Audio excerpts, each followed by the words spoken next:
Tory Remoaners were tonight warned that they risk throwing Britain into chaos by wrecking the EU withdrawal bill.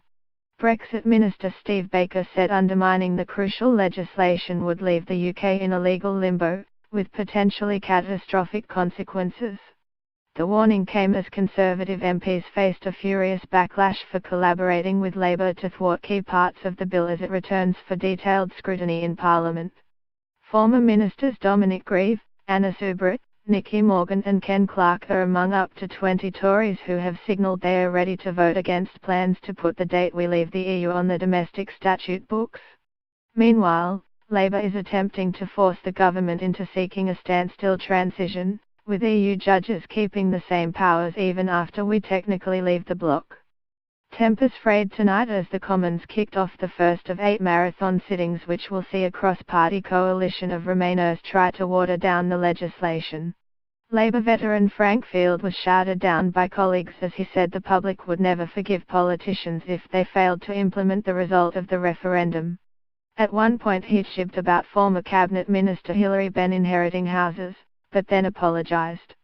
Labour's Frank Field was embroiled in fiery clashes with Labour colleagues, and warned that the House of Lords would sound its own death knell if it tried to block the Brexit bill.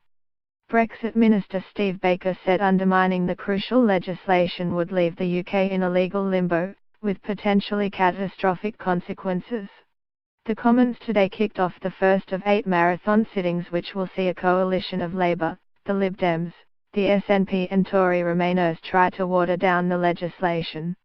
Former Attorney General Dominic Grieve accused Brexiteers of being delusional during the debate tonight.